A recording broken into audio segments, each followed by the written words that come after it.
Dear students, today I will discuss about tense.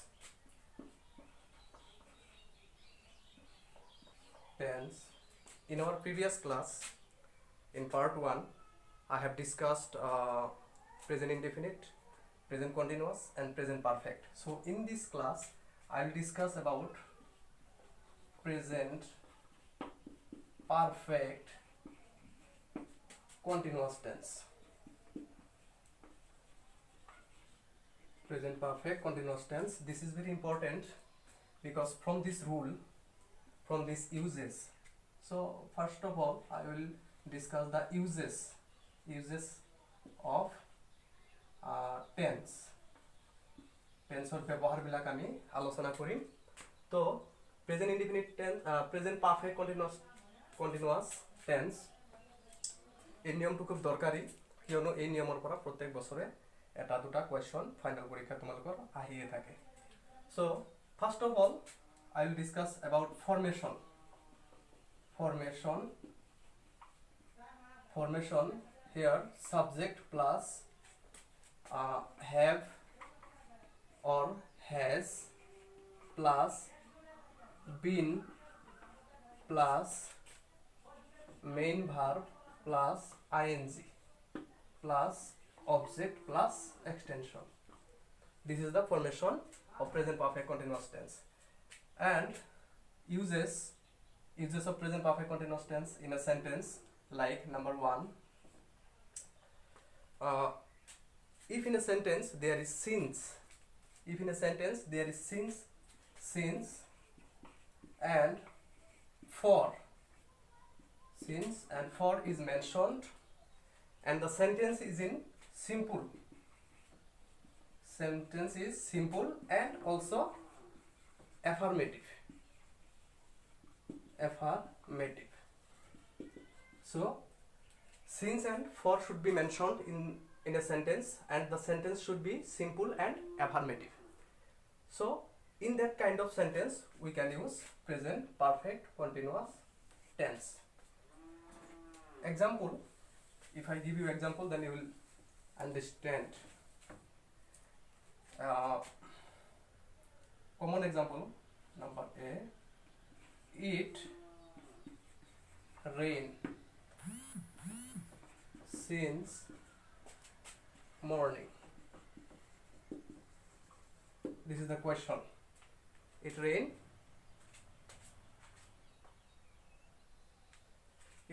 since morning. So this is a simple sentence and also affirmative. Here no not is not mentioned in this sentence. এই সেন্টেন্সটো তোমার কি নাই, আর নো বা not negative নহয়, affirmative হয় সেন্টেন্সটো, simple sentence হয়, কিয়নো এটা ফিনিট ভার্ব আছে মাত্র এতে। রেইনটো এটা ফিনিট ভার্ব হয়, finite verb which can complete a sentence. সমাপিকা ভার্ব বুলি কোৱা হয়, যিটোৱে বাক্য এটাৰ অৰ্থ সম্পূৰ্ণ কৰিব পাৰে, তাকে ফিনিট ভাৰ্ব বুলি কোৱা হয়। সো সিম্পল সেন্টেন্স হয়, তাৰ উপৰি এফাৰ্মেটিভ হয়। তাৰপিছত সিন্স উল্লেখ আছে, সিন্স বা ফৰ এটা উল্লেখ থাকিলেই হ'ল। তো এই সেন্টেন্সটো তুমি কি কৰিব পাৰা, ইট প্ৰেজেন্ট পাৰফেক্ট কন্টিনিউয়াস টেন্সৰ ব্যৱহাৰ কৰিব পাৰা। So it third person singular number, ইয়াতে বি ভাবটো আমি হ্যাজ দিব লাগিব। ইট হ্যাজ বিন, ফৰমেশনৰ বিনটো লগাই দিয়া, প্লাস মেইন ভাৰ্বৰ আইএনজি, মেইন ভাৰ্ব কোনটো আমাৰ ৰেইনৰ I N G raining. It has been raining since morning. এইটো হৈ গ'ল প্ৰেজেন্ট পাৰফেক্ট কন্টিনিউয়াস টেন্সৰ ইউজেছৰ উইথ এক্সাম্পল, এটা নিয়ম, এটা সূত্ৰ। এইটো খুব দৰকাৰী নিয়ম হয়, তোমালোকে মনত ৰাখিবা। আৰু আছে এক্সাম্পল দিব গ'লে number B, I suffer from fever since last Monday. So same use, suffer টু মেইন ভাৰ্ব হয়, আইৰ লগত কি বহিব আমাৰ বি ভাৰ্ব, হ্যাভ বা হেজৰ হ্যাভ বহিব, মেইন ভাৰ্বৰ আইএনজি বিনটো আমি লগাই দিম ফৰ্মেশ্যনত। সো এইটো হৈ যাব। এইটো হ'ল তোমাৰ প্ৰেজেন্ট পাৰফেক্ট টেন্সৰ বিশেষকৈ এটা নিয়মে খুব বেছি দৰকাৰী, আৰু এই নিয়মৰ পৰাই প্ৰতি বছৰে কুৱেশ্যন আহে, কমন পৰে। সো নেক্সট আমি যাম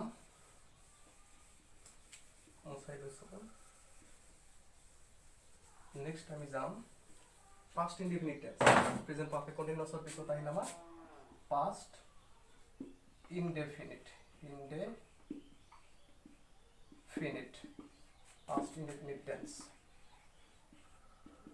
যার ফরমেশন আমার subject plus past form of MB means main verb plus object plus extension. So there is more than one rule for past indefinite tense. Rule number one, or is this number one, you can say, if in a sentence which verb is mentioned, and the sentence should be in two part. In the sentence there should be two part. So in one part there is which is a verb. Then in the next part, if it is be mentioned যদি which verb পিছত be ভাবটো তোমাৰ কি থাকে উল্লেখ থাকে তেনেহলে এইটোৰ আমাৰ কি কৰিব লাগিব পাষ্টৰ প্লুৰেল ফৰ্মত লিখিব লাগিব ওয়েৰ হৈ যাব আৰু যদি বি উল্লেখ না থাকে বেলেগ কিবা থাকিল সাপোজ কেন থাকিল তেনেহলে এইটো কি হৈ যাব আমাৰ কুড হৈ যাব কেনটো আমাৰ কুড হৈ যাব সো সিম্পল নিয়ম হয় যে যদি বাক্য এটা তোমাৰ কি উইচ ভাব উল্লেখ থাকে আৰু তাৰ পিছৰ পাৰ্ট দুটা হ'ব নো ডাউট এক্সাম্পল দিছো মই পিছৰ পাৰ্টটো যদি বি উল্লেখ থাকে তেনেহলে বিৰ হলনি পাষ্ট টেন্সৰ প্লুৰেল ফৰ্ম কি হ'ব ওয়েৰ হ'ব এইটো হৈ যাব আৰু যদি বি না থাকে বেলেগ কোনো ভাব থাকে ক্যান সি এইবিলাক যদি থাকে তেনেহলে এইটোৰ পাষ্ট ফৰ্ম হৈ যাব এইটো স হৈ যাব এইটো কুড হৈ যাব এক্সাম্পল দিলে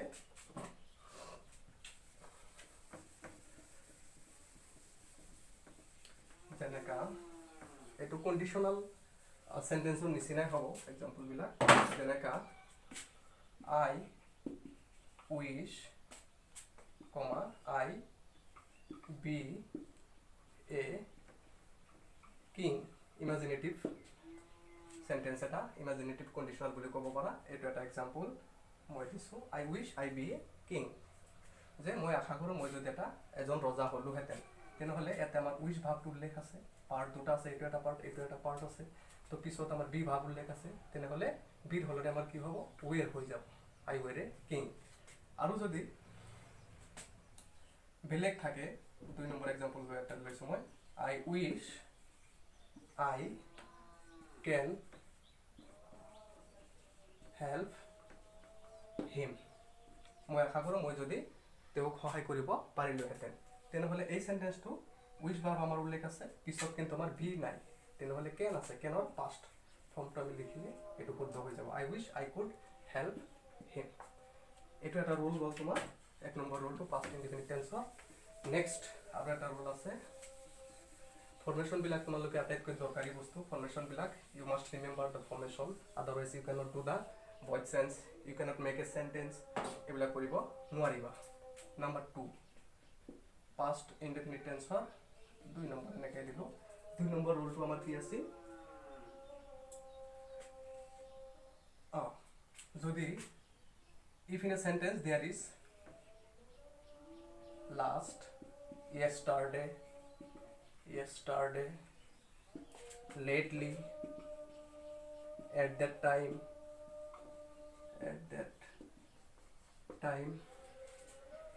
at one time once upon a time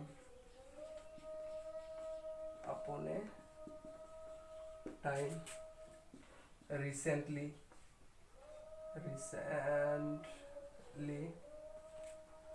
so if in a sentence last yesterday lately at that time at one time once upon a time recently ago before all these are mentioned if in a sentence these are mentioned or one is mentioned ইয়াৰ পৰা যিকোনো এটা হ'ব পাৰে এটা সেন্টেন্সত উল্লেখ আছে তেনেহলে সেই সেন্টেন্সটো আমি নো ডাউট পাষ্টত লিখিব লাগিব যেনেকা এক্সাম্পল দিলে এক্সাম্পল নাম্বাৰ 1 যে once upon a time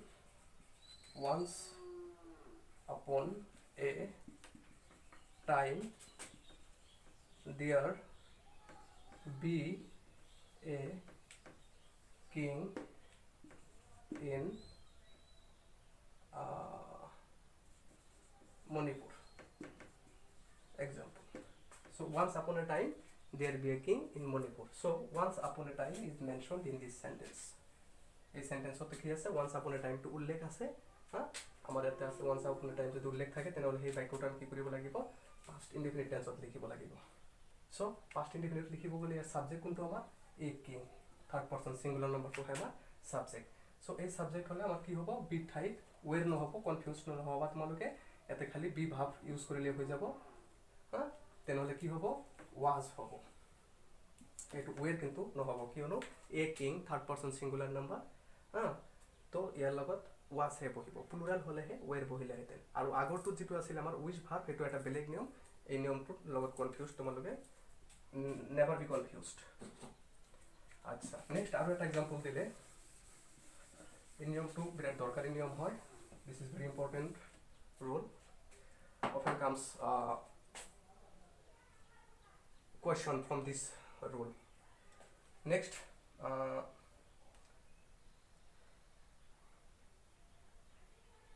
example 2 Sabha number B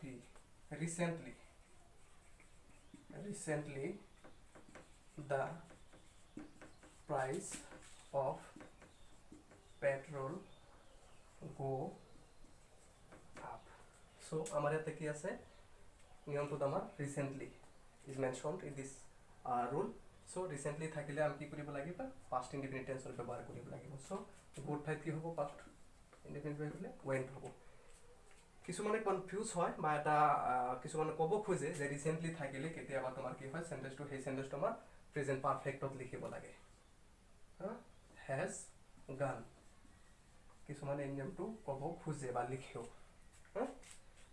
কিন্তু রিসেন্টলি থাকিলে আমাৰ when ব্যৱহাৰটো বেছি কাৰ্যকৰী মই নিজে চাইছো নিয়মটো এটা তুমি ব্যৱহাৰ কৰিব পাৰা আৰু এটা নিয়ম মই এটা एग्जांपल মই এতে দি গৈছো খুব important example often confused students are often confused by this rule মই লিখিছো ৰুলটো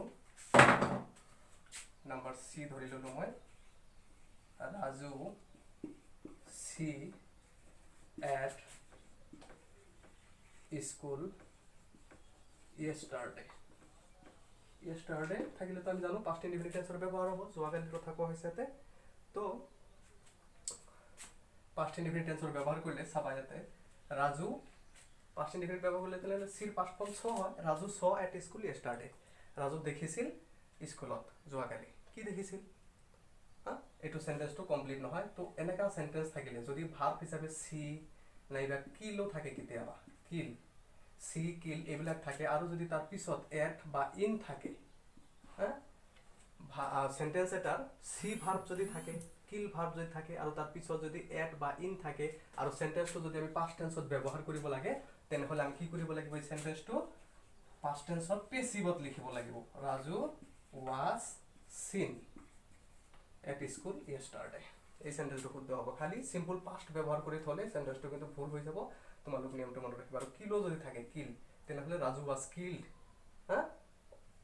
কিবা কিবি সো কিল সি এবিলাক থাকিলে আৰু পিছত যদি এড ইন থাকে তেনেহলে তুমি পাস্ট টেন্সৰ পেসিভত লিখিবা পাস্ট টেন্সৰ পেসিভত লিখিলে আমি কি এটা বি ভাব দিব লাগিব আৰু মেইন ভাৰ্বৰ পাস্ট পাৰ্টিসিপল ব্যৱহাৰ কৰিব লাগিব সেই কাৰণেতে সিন হল এতে was হল নিয়মটো ভালদৰে চাবা আৰু মনত ৰাখিবা নেক্সট আৰু এটা নিয়ম আছে পাস্ট ইনডিফিনিট টেন্সৰ মই আগলৈ গৈছো আৰু এটা নিয়ম পাস্ট ইনডিফিনিট টেন্সৰ থাৰ্ড নাম্বাৰ ৰুল এইটো হল যে if in a sentence there is since mentioned যদি বাক্য এটা তোমার সিন্স উল্লেখ থাকে সিন্স যেটা আমার প্রেজেন্ট পারফেক্ট কন্টিনিউয়াস টেন্সত থাকে সিন্স উল্লেখ থাকিলে আৰু যদি তার এটা part one part is mentioned in one part is in present indefinite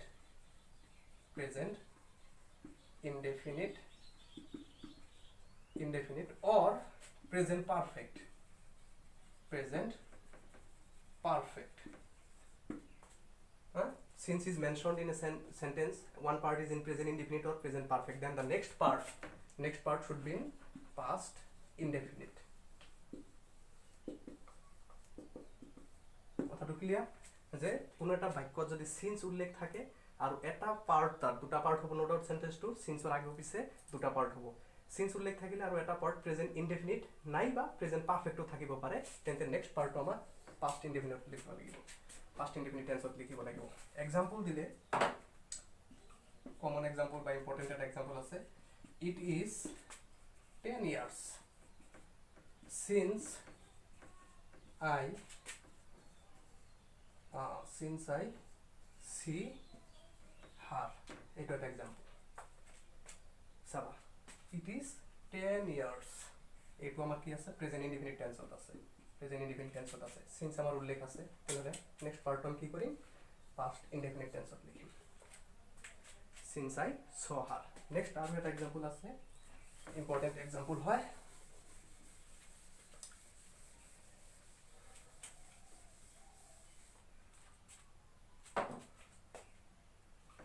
We have not seen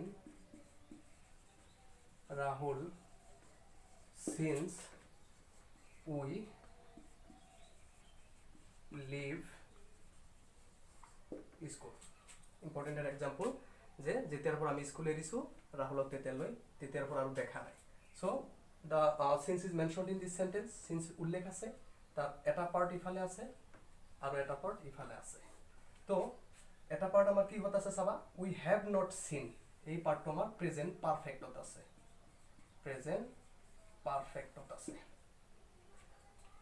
পাৰফেক্টত আছে যদি তেনেহলে নেক্সট পাৰ্টটো আমি কি কৰিম পাস্ট ইনডিফিনিট টেন্সৰ ব্যৱহাৰ কৰিম সো লিভৰ past form left we have not seen Rahul since we left school এইটো হৈ যাব কারেক্ট সো নিয়ম দুটা গম পালা যে প্রেজেন্ট ইনডেফিনিট নাইবা প্রেজেন্ট পারফেক্ট যদি থাকে এটা সেন্টেন্সত আৰু যদি সিন্স উল্লেখ থাকে তেনেহলে তাৰ পিছৰ পাৰ্টটো আমাৰ কি কৰিব লাগিব সিম্পল পাস্ট ইনডেফিনিটত লিখিব লাগে এইকেইটা আছিল আমাৰ পাস্ট ইনডেফিনিটৰ